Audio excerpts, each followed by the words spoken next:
Hi, how are you? This is Derek from FreshEyesMissedOpportunities.com. And today I want to talk to you about a call that I had last night with regards to a friend's hoping to do some business in the Middle East, in the UAE to be exact, which is the United Arab Emirates. And he knew that I had spent over 10 years in that part of the world, and he wanted some tips so that he didn't make an ass of himself, so he had a better possibility of being successful at whatever he was planning on doing. And so I said, well, okay, let me give you a ring back. And anyway, what happened was when I called him back, I said, look, and I'm not going to give you a list of do's and don'ts. It'll be difficult for you to follow them anyway. And in order for you to really follow them, you have to understand them. And then you have to remember all of this stuff, and you have to be interested, etc., etc. Difficult. I said,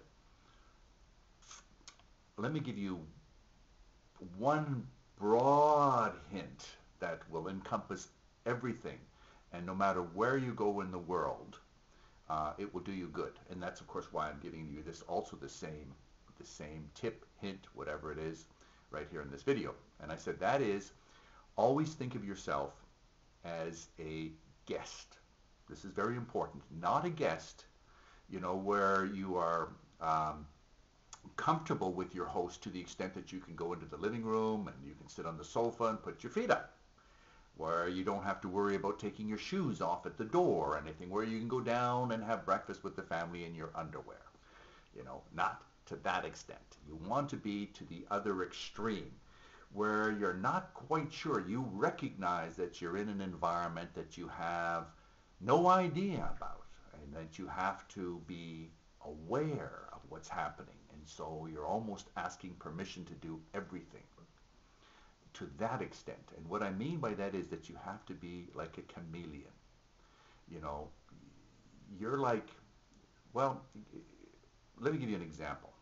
Imagine that you're invited for dinner and you're not familiar with all of the ways to use the spoons and the forks and the knives and the glasses. There's three forks on this side, two knives on this side, two spoons on this side, and two glasses here. Which one are you going to start with? Well, when you're served, what do? Don't just dive in and start eating.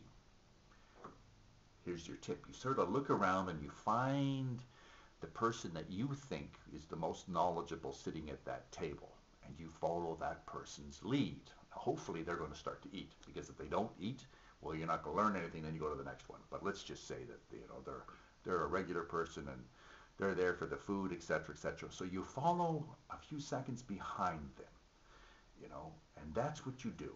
You make sure that you have the right spoon for the soup, that sort of thing, and which one is your butter knife, etc. And even though you're pretty much aware of which one you should do, you're not 100% confident, and that's why you follow a little bit behind. You become like a chameleon. That's what you do. You adapt. So you're in the Middle East. You walk into a room, and you want to do business with that person, but there's 7 other people in that room sitting around. What do? Well, you do what everybody else does. You know, your host goes behind a desk or whatever it is, and everybody else is sitting around the wall. Well, you sit there too. Don't question your host. Just follow the lead of everybody else. If they're just sort of chatting, even though you can't understand what they're chatting about, no problem. Sit there. If they have their feet planted flat on the ground, you make sure that you have your feet planted flat on the ground too. Because there's some etiquette issues involved in all of this.